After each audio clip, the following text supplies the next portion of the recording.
Welcome into the Beat Sessions. I'm your host, Mitchell Weary. We're talking about Brandi Carlile and her new album, In These Silent Days. She released that on October 1st.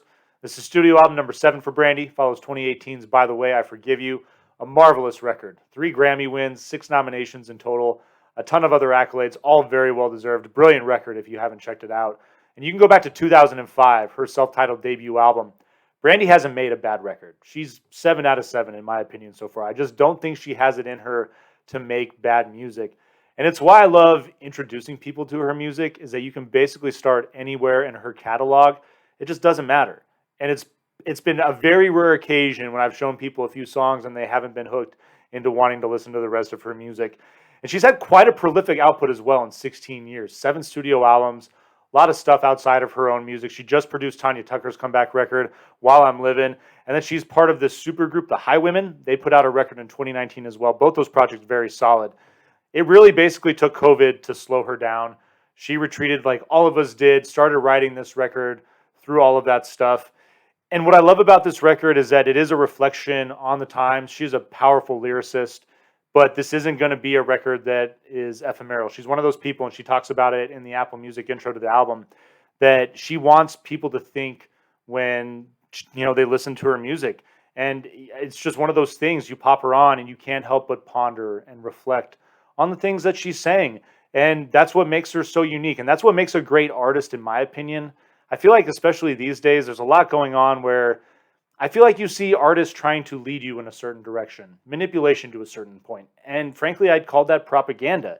It's not the artist's job necessarily to make up your mind. It's the artist's job to present a scenario to you and to allow you to process it and analyze it and think of it what you will. And that's what I love about Brandi. She is a true troubadour, a brilliant songwriter, and that her lyrics consistently in the last 16 years on her records reflect that.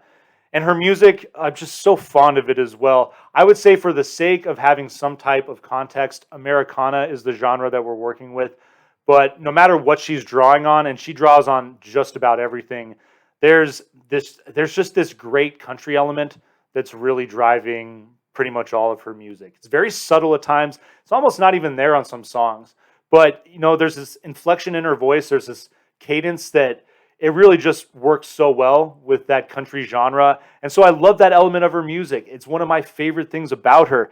And I love that there's songs on this record that get super big. There's a lot of instrumentation, massive sound. And I love those songs, especially like She Can Rock Out. There's 2 tracks on this album where she's just letting go, letting loose, rocking out. I love it. But I would say that one of her best strengths is when it is just her and her piano. There's elements of minimalism on this record that really are just very brilliant. I'm really digging the percussion as well. On some of those big rockers, obviously the drums are filling out, but there's a lot of moments where you get this minimal percussion that it's just, the timing's great, but the way that the drums are filling space, very unique, really complements this music. So jump right into it. This album opens up with the song Right on Time, and it's just Brandi and her piano. But this song builds and just kind of goes through waves. And the coda, the way this thing goes out, it's just a hard rocker by the end of it, a hard piano rocker, which, it sounds like a weird description, but it's what makes this song so unique. It's quite brilliant. It's also got this feel. It's melancholy, but really just beautiful at the same time. Again, more credence to her ability as a songwriter, as a musician.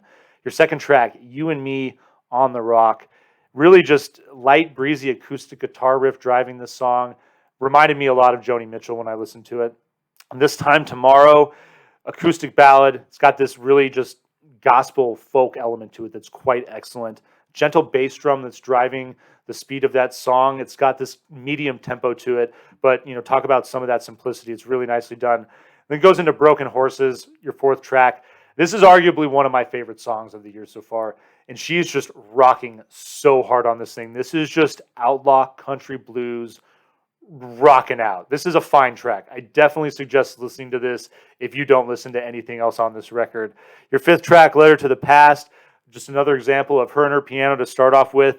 There's some elements towards the end. You get some this vocal element, a little bit of like a choir. It sounds like coming in towards the end of the song. The song has a soul and an R&B feel. So you talk about those different elements that she's drawing on to build her music. And this is one of those songs that I can just see her when she plays this live, if she chooses to do so, just doing it by herself with her piano. I think it'd make just a great intimate moment. I really like that opening with just her and her piano. Mama Werewolf, galloping hi-hat. Talk about that great percussion on this song. I'm really just loving the drumming on this track. Another gentle acoustic affair. And, frankly, Saints, Sinners, and Fools, your penultimate track, it's operatic, big rocking ending. I mean, she is just letting loose and rocking out on this track as well. It is phenomenal. And then this thing closes with throwing good after bad, bringing the pace down. Really just a nice album closer. 10 songs, 38 minutes. Brandi is fire. Listen to this thing. This album is definitely competing for a spot in the top 10 albums of 2021 for sure.